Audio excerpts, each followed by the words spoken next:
Alright, today we are going to be talking about slope again. Okay. Alright,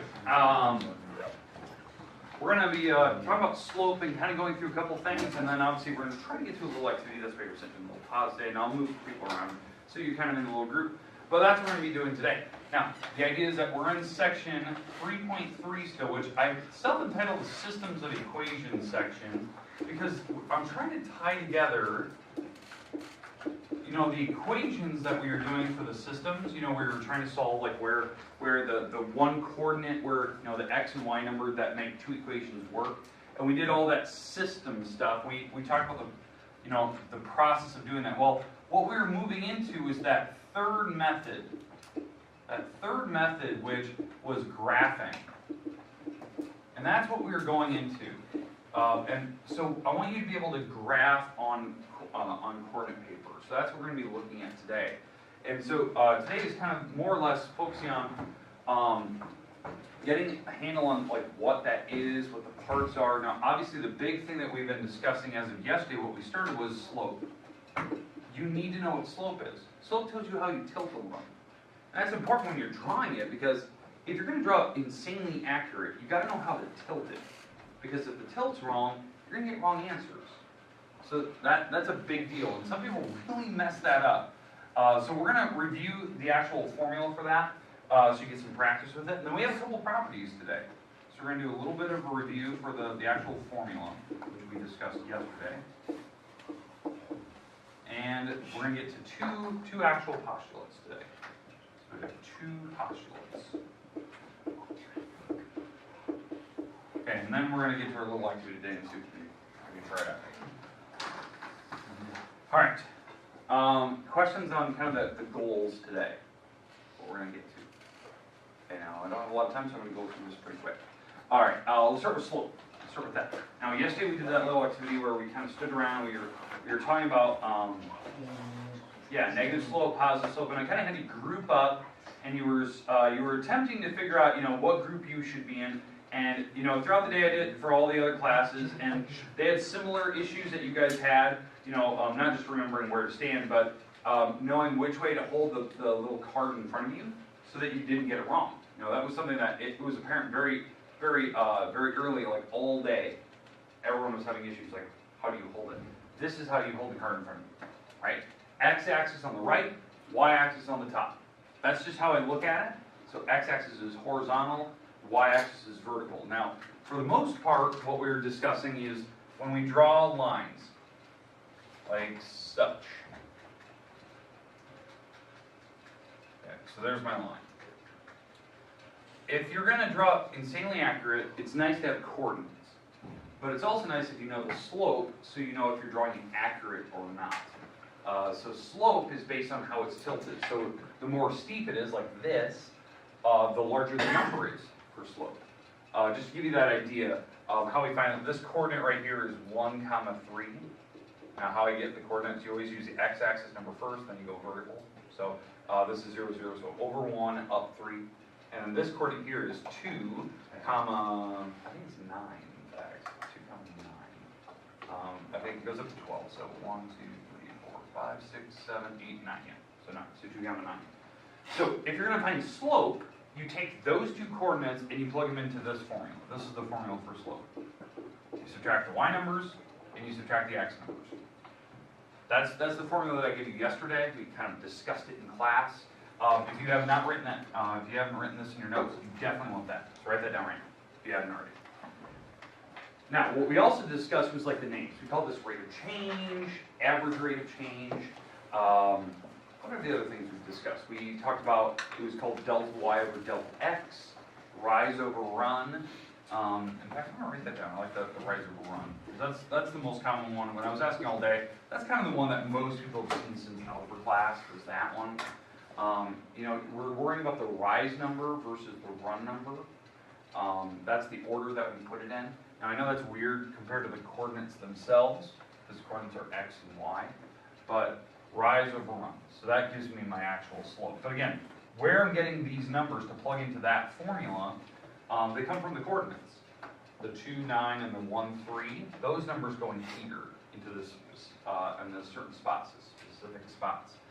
So 2, 9, 1, 3. It doesn't really matter the order you put them, as long as you know which letter's which. So what I mean by that is like, which one's the X? Bottom, okay, well, on the formula, but in the coordinates themselves. 1 It goes and X, 1 and 2. Yeah, 1 and 2, these are my X numbers, these are the Y numbers, alphabetical order. It's called an ordered pair, it's alphabetical order. So you would actually take the X numbers, these, the 2 and 1, those go on the bottom, and you can put them in any order you want. The Y numbers go on the top, and you kind of put them in the any order you want. But once you've established the order, you have to stay with that order. So what I mean by that is like, we're going to do the 9 and 3 on the top. Which number would you like to write first? The 9. Okay, so you're going to put, so we're going to put the 9 and 3 on the top, and you want to put 9 first. So we're going to write 9 minus 3. Because the Y numbers have to go on the top. These are the Y numbers. So if you went in that order, I went top minus bottom, you have to go top minus bottom, so you have to go 2 minus 1. So once you establish the first 2 numbers, then the next you have to go in that same order.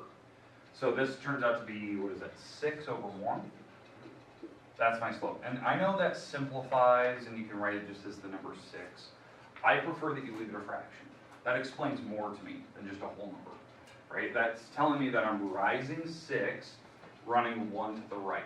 Now, is this fraction, is it positive, negative, is it 0, is it undefined? That's the part I wanted to discuss today. That was the little activity we did yesterday. Well, look at that fraction. Obviously, there's no zeros in it, so we don't have to worry about that. But is it positive or negative? Positive, right? Both numbers are positive, and that's what you can see from the graph. If this is positive slope, it's going up to the right. It's going up to the right. That's the idea. And that's what it's doing. It's just really steep. The bigger that fraction is, it's literally the number 6. The steeper the line is, the bigger that fraction is. What do you mean by bigger? It's like the top number is getting larger and larger and larger. Question? So it's like upwards, but it's heading more towards the left. Is that negative? That's negative slope. Yeah. So if we're going down, like down to the right at all, like if you continue it, if it's going down to the right, that's negative slope. Question? Instead of doing the math, couldn't you just count up 6 and then go over 1? Yes. So if you're a very visual person, yeah, you could literally count with your fingers and just count. So some people like that. They don't like the formula? Fine. Go with it. Right? But I can count vertical, 1, 2, 3, 4, 5, 6. So that's my going up 6, and then over 1. But you have to land on a dot. So if there's not a dot sitting there, I wouldn't do it. Because what if it's off by just a millimeter? Right? It's off and it's supposed to be a decimal, and you didn't know. And you're like, oh, it looks like it went through, it looked like it went through this spot right here. It didn't. It didn't go through 4, 1. It looks like it did. It's just a terrible drawing. So you gotta make sure you hit a dot. So count up and over to the dot. You can do that. But you gotta know your vertical, and you gotta know the horizontal number. And we're always going to the right. That's how I always think of it. Going to the right. Okay, questions on positive slope. Okay, now, to get to, I think you asked earlier, what happens if it's going down, or if it's going left? So, let's talk about that one. Let's do one of those. In fact, we had a couple groups that yesterday when I gave them their graph, their picture, their little card in front of them, they had negative slope. There was actually quite a few people that had negative slope. So let's discuss one of those. So, somebody give me any coordinate you like. Negative 3, comma? 7. So negative 3 over 1, 2, 3, 4, 5, 6, 7. And I'm going to pick another one. Let's just go 1, 1.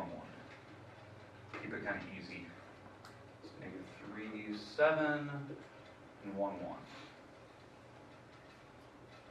That is going to be negative slope. It's going down to the right. We're decreasing as we go left to right. Okay, so it's going down. And it's steep. I'm expecting this top number to be kind of big. The bottom number to be kind of small because it's kind of steep. It's not, it's not flat. It's going up there quite a ways. But again, the coordinates, negative 3, 7, and we had 1, 1.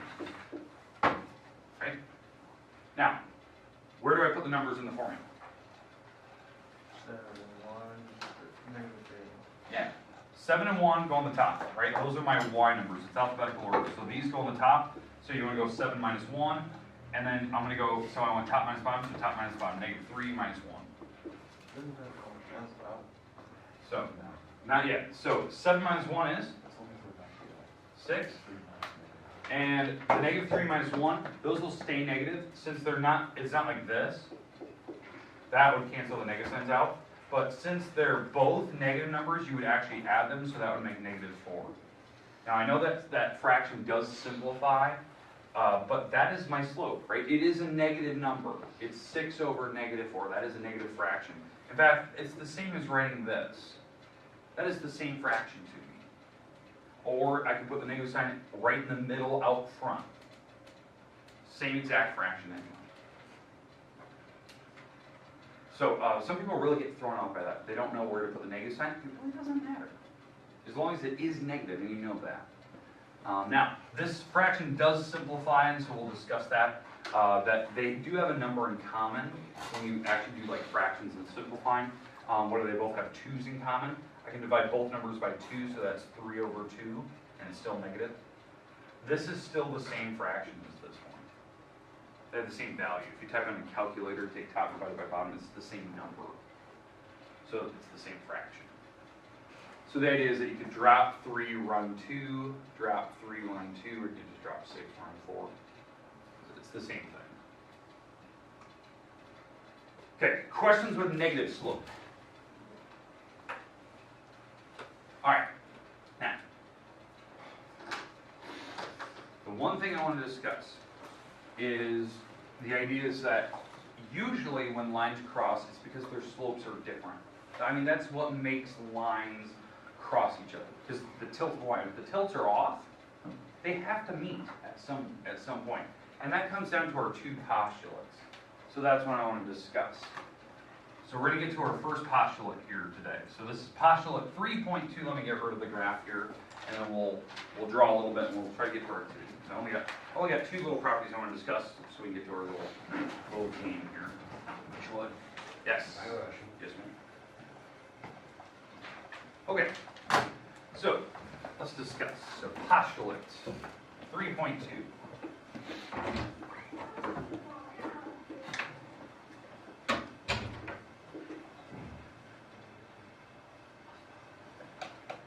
I call this this postulate the parallel postulate.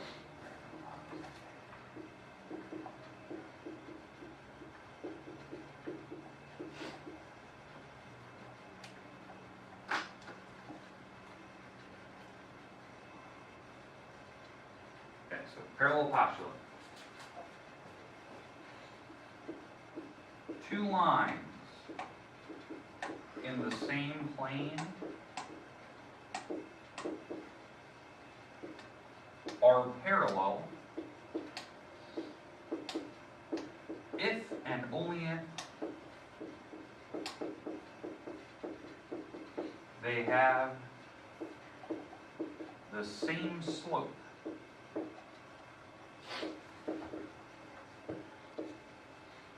I'll let you write that down. So, parallel postulate.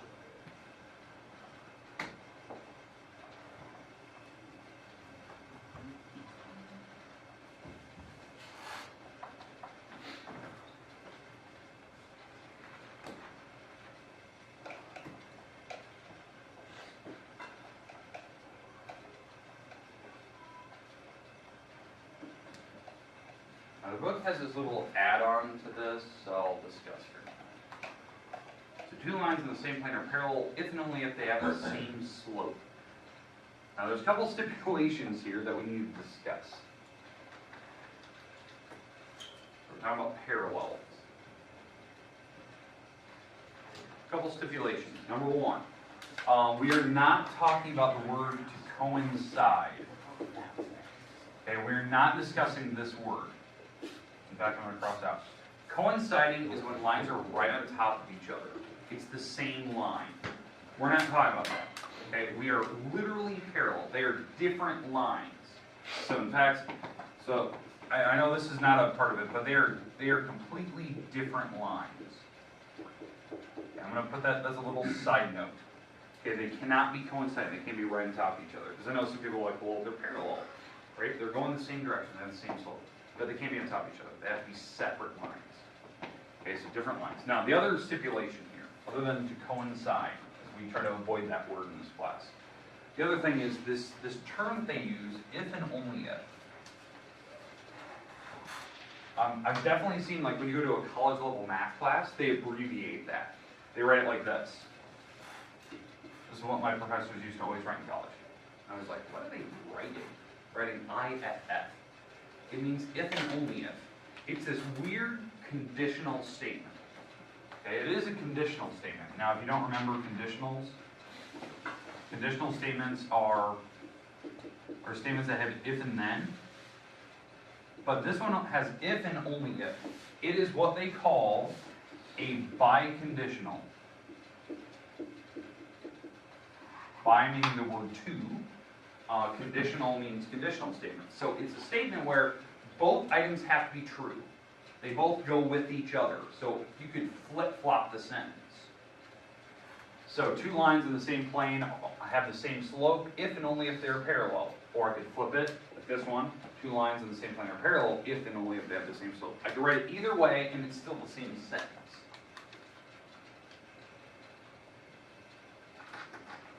So here's the idea. I would like somebody to give me a fraction. Any fraction for slope. We're going to do that thing where we count with our fingers. So 7/8. Okay. Big numbers. All right. So 7/8. So this is going to be my slope. Okay. What we're going to do is I'm going to draw two different lines on this graph that have that slope 7/8. Now, what can you tell me about 7/8? Up 7/8. Rise is 7, run is 8. Now what else can you tell me? Is it positive, negative, 0, or undefined? It's positive, right? Positive number. So we should be going up to the right. Okay, but what we're going to do is we're going to draw two separate lines, and you're going to look at, from this postulate, they're going to be parallel. They're going to be like railroad tracks because of the way that the slope works. But the only difference is they have to be different lines. So to make them different, what makes them actually separate is that they have a different starting point. If they have a different starting point, that could potentially make them parallel as well, and not coinciding. So, and I'll explain that here in a little bit. But does everyone have the postulate written down? Now I called it the parallel postulate. I believe the book refers to it as the parallel lines postulate, whatever, it's parallel.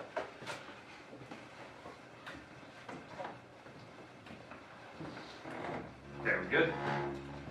Alright, let's draw this. Let me put my graph back here on the board, and we'll discuss.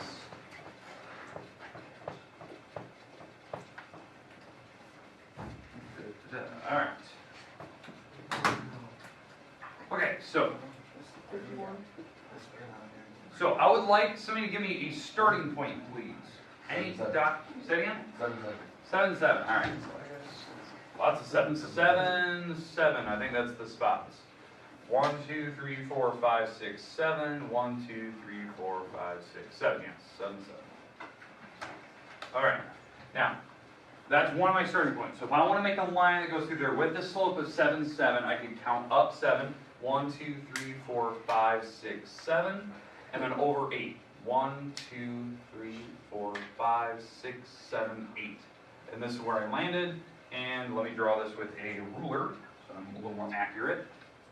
So I'm at 7, 7. I'm going through this spot way over here. Can't even reach it. Too short for that. All right. Okay, there's my slope. There's my line that goes through 7, 7. That was my starting point. And I used slope 7/8. Right, so I went up 7 over 8, so I'm hitting it out way out there. I'm what, over, how many spots am I over? Jeez, I'm over to 15, 14, way up in the air. Way up there. Alright, now, I want to be parallel to this thing. So if I pick a different starting point, let's say I pick I pick 1, negative 1. I picked this spot right here. That's just my random starting point. I can use the same slope according to that last postulate. If I use the same slope, this will make a parallel line. So 1, 2, 3, 4, 5, 6, 7. 1, 2, 3, 4, 5, 6, 7, 8. Okay, so I'm going up 7 over 8. And if I draw the line, these should be parallel. Although my terrible artistic talent, not bad. not bad. So, does everyone understand? The same slope will give you parallel lines perfectly. Make sense? But you just need a starting point. Now, like what Kate, you said earlier, can we just count with our fingers? Yeah, this is a perfect time to do it. Count up, count over, parallel line.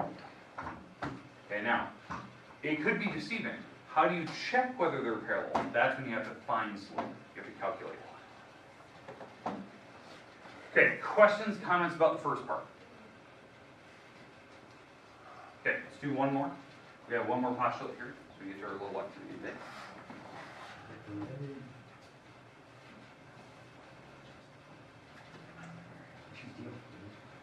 All right. Okay, all right. Next postulate, which is postulate 3.3.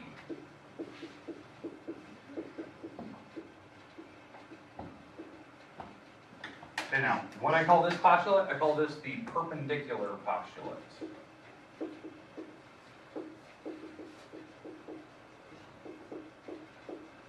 Now, don't get it confused with the perpendicular transversal one, the one we did last chapter, or the last section, 3.4. That was a theorem.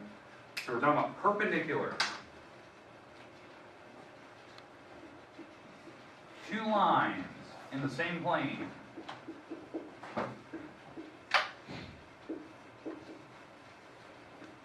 Are perpendicular.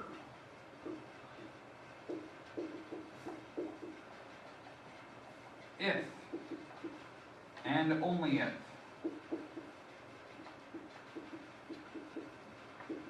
their slopes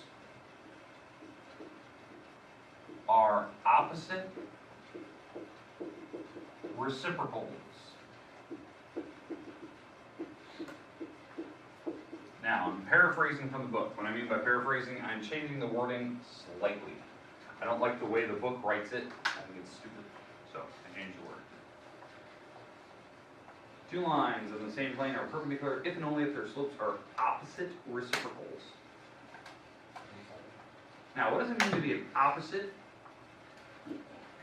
So, if I give you a slope, let's say my slope is, let's say it's half, right? Let's say that's my slope from one of the lines. What does it mean to be an opposite of that? Negative? Negative. So, we're going to have a negative fraction, right? Now, what does it mean to be a reciprocal, though? You flip it. So, my slope is going to be this.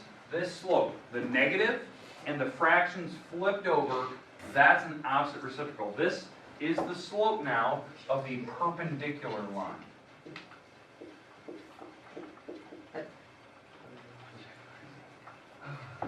Now, what does it mean to be perpendicular? 90 degrees. 90 degrees. Lines will actually cross at a perfect 90-degree angle, perpendicular angle, if the slopes are opposite reciprocals. That's what it's saying. That is saying a lot.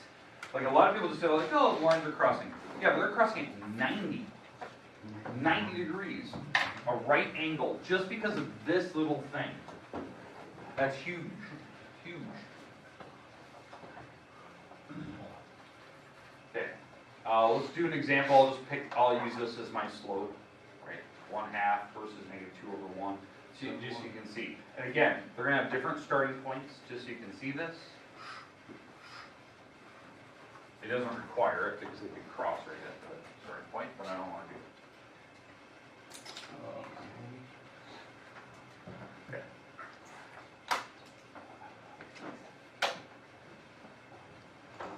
Should write that down if you haven't already. Restart the camera here.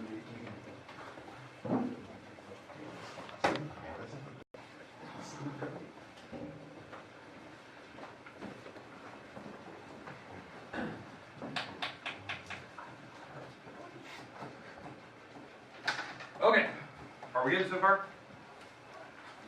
Everyone's got it? Give me enough time for this? Okay, perfect. So let's go back to the graph here. I need to get rid of my definition here on the board. I don't know where my cursor's at. There it is. Okay, so we're going to go back to my graph. I'm gonna try to use this slope, the half and negative half, or negative 2 over 1 idea, just to show that we do have perpendicular lines. Okay. Now again, the name of that postulate was not called the perpendicular postulate, it was called the perpendicular line postulate. I just call it perpendicular because that's what we're talking about. Okay, so we're gonna use half, and we're gonna use negative 2 over 1, and we're just gonna compare these slopes with different starting points, just so you can see this. So one of my starting points, I'm gonna pick like 3, 5, just kind of a random spot here, 3, 5. That'll be one of my starting spots, and from that one, let's go the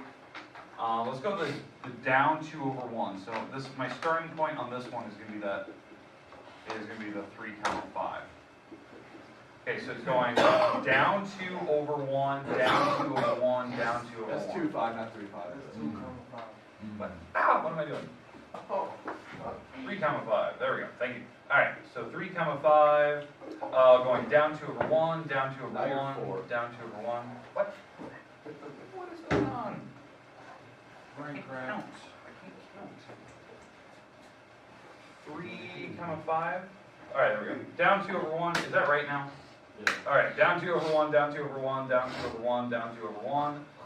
Okay, there's one of my lines. That's 3, 5, hopefully now. Done it 3 times, 3rd time's a charm. All right, now, the other slope, I need a different starting spot. Not 3, 5. Let's go 1, 1. I can't mess that one up. All right, 1, 1. All right, up 1 over 2, up 1 over 2, up 1 over 2, up 1 over 2. There's my other line, and you can definitely see they crossed. They crossed each other, but what's more specifically about this is that they actually cross each other at 90 degrees. A perfect 90, a perfect L shape. Now it's deceiving. The eyes really get thrown off by that, now other than my terrible artistic talent. On a grid like this, the human eye really can't see 90 degrees there. It looks deceiving. If I get rid of the grid, it would very much look square, but the grid itself makes it look less than that. And it's not just because of my terrible artistic talent. If you actually draw it yourself, like with rulers and stuff, it really doesn't look like an L shape. The eye gets thrown off by all the grids and all the lines, and your eyes pull it together a little bit. So it's just this weird, deceiving thing. But as long as you know the slope, and you can actually draw it right, other than me, but if you draw it correctly, it will be perfectly 90. All right, so here's our little activity today. Now, we don't have a lot of time. Okay. We have about 2 minutes. Now we do this. All right, I'm going to give you a piece of paper. Now, don't draw on this. I would like you to put the coordinates in your notes here, and I want you to find the slope. So write the coordinates down in your notebook right now, because you only got about 2 minutes. So write down the coordinates. Don't write it on my little piece of paper. I'm going to collect them here in a minute. So these are the things I handed out yesterday. Now, if you don't have a graph, like it's not on the right side of your paper, like you're like, Word, there's no picture, flip it over. Write down your coordinates from the graph. You might need to count with your fingers. Now, here's the big thing. How do you hold the card in front of you? X should be to the right. X should be on your right. Y should be at the top. So if you need to orient that paper, do it. I need you to write down your coordinates. Your coordinates, there's 2 dots on that graph. Every graph had 2 dots. You need to write them down.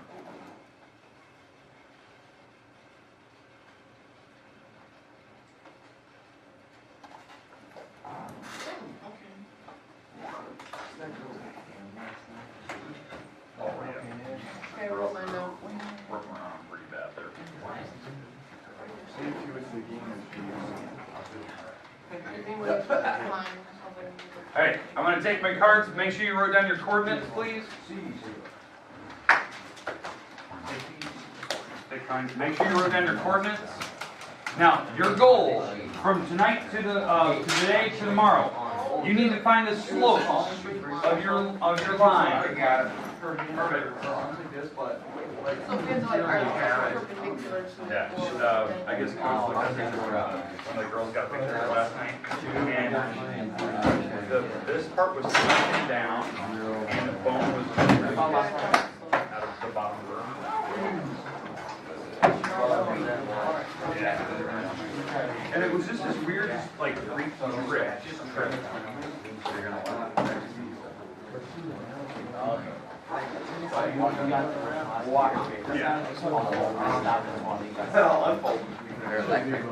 All break. I mean, that's the point of the game, that they continue until you have possession, we're already set.